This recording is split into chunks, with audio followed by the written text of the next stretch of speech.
Hey, I'm going to take a little time to talk about what it's been like managing an unrelenting fear that has intensified since the loss of my middle boy, right? Having remaining children,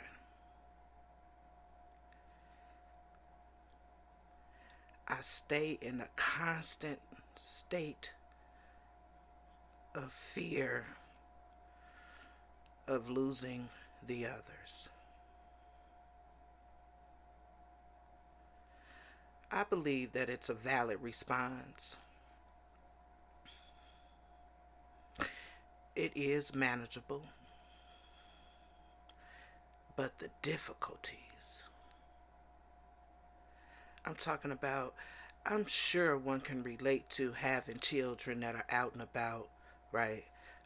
More particularly, my two older children that are out on their own because they full grown or whatever, right? But you know how you can hear something that go on the news, and you know it's in their area, and you want to reach out, just to make sure that they're okay. That has intensified. So I have to be careful um, with projecting that fear onto them. I can't always call in a panic. Oh, I'm just trying to make sure you okay. Because I heard so and so and so.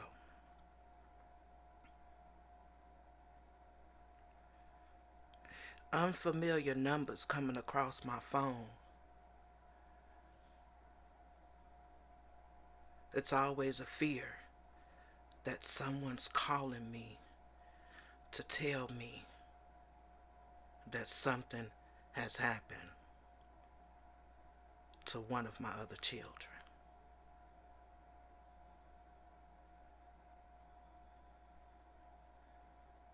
Managing that fear, right? In our situation within the family, of course, I could talk about how difficult things has been for me. But one thing I can't talk about in certainty is the extent of the difficulties for them. They're on their own healing journey, survival journey, whatever you want to call it, of dealing with the death of their brother. And guess what? I'm not included. That's why it's called self healing journey, right? I don't like that I'm not included. That's difficulty. I'm sorry, that's difficult too. Um, but I understand. I do.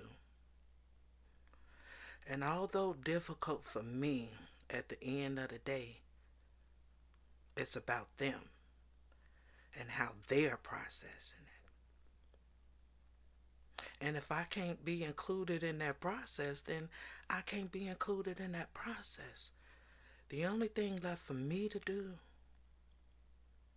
is to continue on in my healing process. I often think about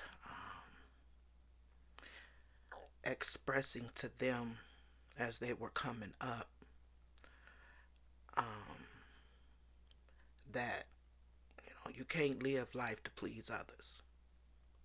You can't make decisions in life because of me, and I'm your mama, right? And when they exert that, right?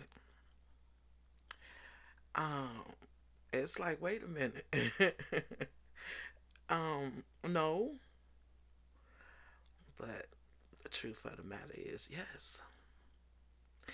If I spend time expressing to you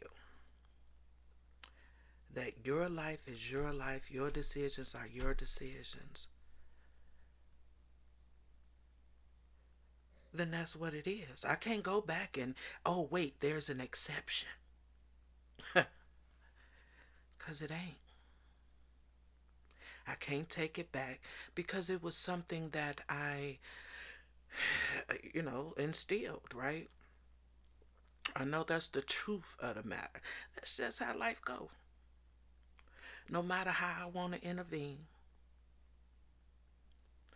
This is one thing that they're dealing with in their own way. And, yeah, I talk about the older children, but how about I got a 7-year old?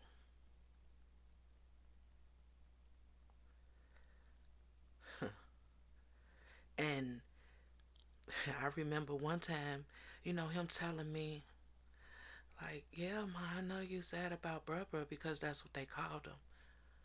Well, that's what he called him. But you got me.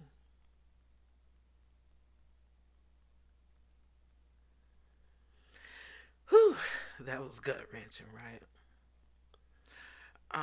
Because, it made me be more aware in the presence of him, so to speak.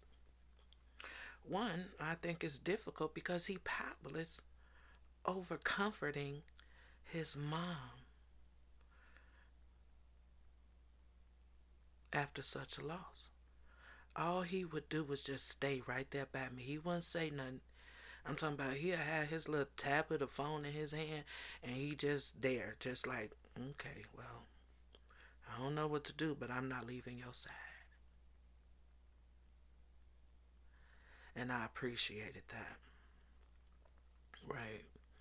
Um, I'm able to manage that fear and what I presume to be healthy right now, right? Um, Again, just kind of staying out their way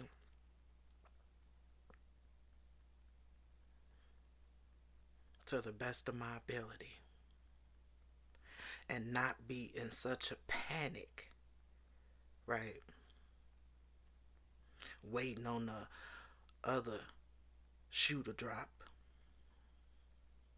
waiting on a knock at the door, or an unfamiliar phone call telling me that something has happened to one of my other children.